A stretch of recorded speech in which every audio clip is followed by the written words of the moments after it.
The reason Boko Haram, ISWAP, what's their name? All these new names coming up. The reason they are thriving in Nigeria is because our banks are not doing their job.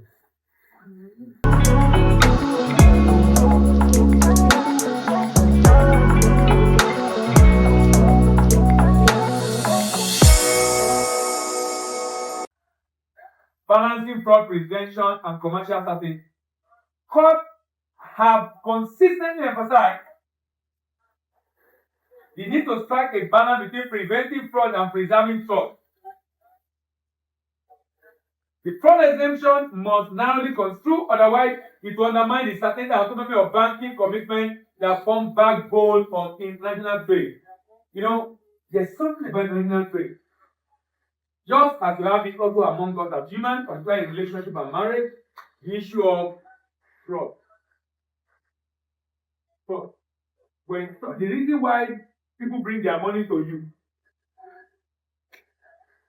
is because of what? And they believe any day they come and put their ATM, money will come out.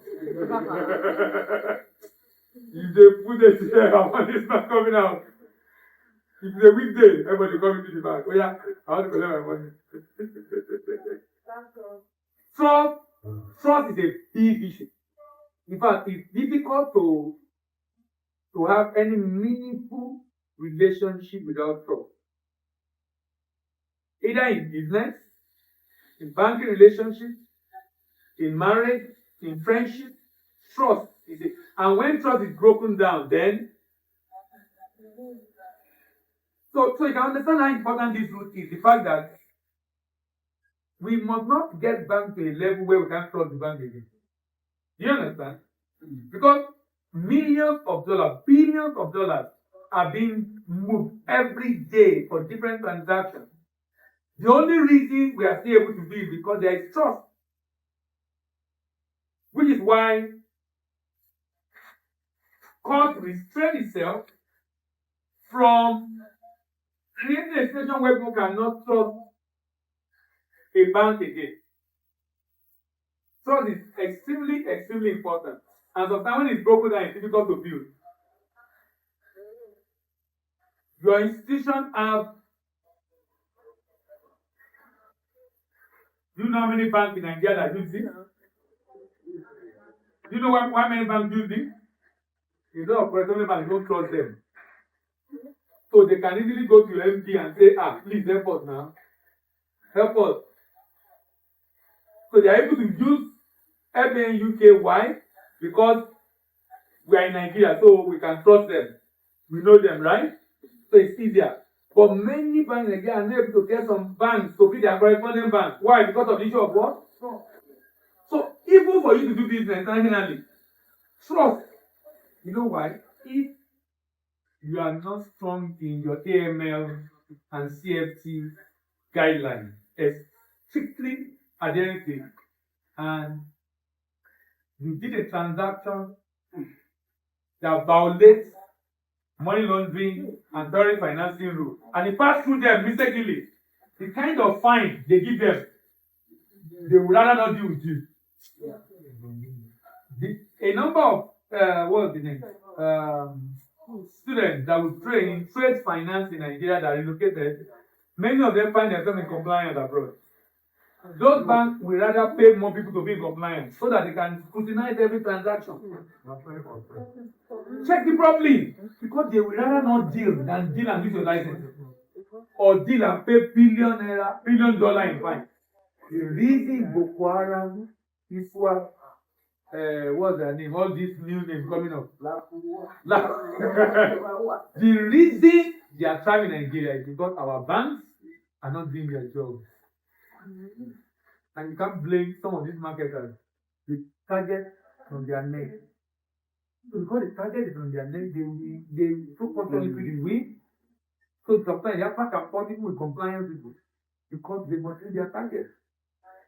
Which is why when you look at a bank, like your bank, for example, bank or SCP, bank that spent 50, 100 years, you need to ask questions, how have they done it?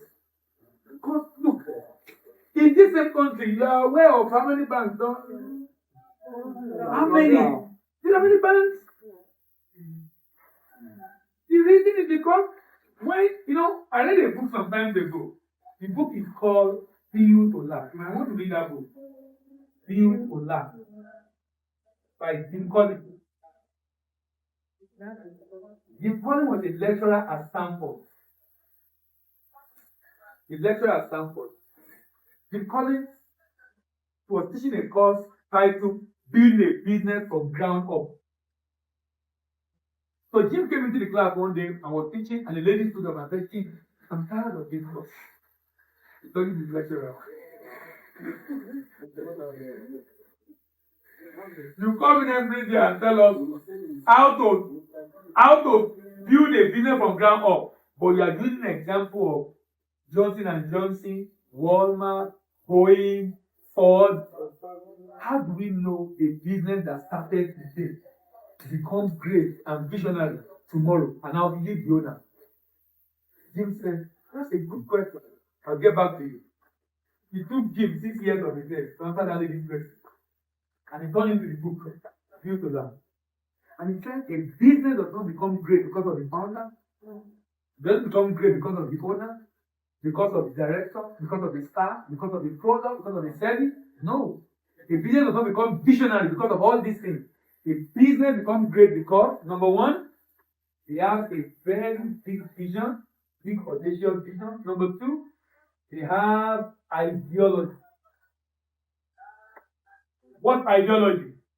Value and purpose. Value, who we are. Purpose, why we exist. In case you are doing business when you retire as banker, these are very important. Value, who we are. Purpose, why we exist. Such that if the ideology is evil, you will grow. If there's ideology. That's the only reason Boko Haram is not dying. Ideology. It's difficult to kill ideology. All the religion in the world, ideology. Democracy, ideology. Islam, ideology. Christianity, ideology. Buddhism, ideology. Capitalism, ideology. Socialism, ideology. If it's ideology, it will thrive.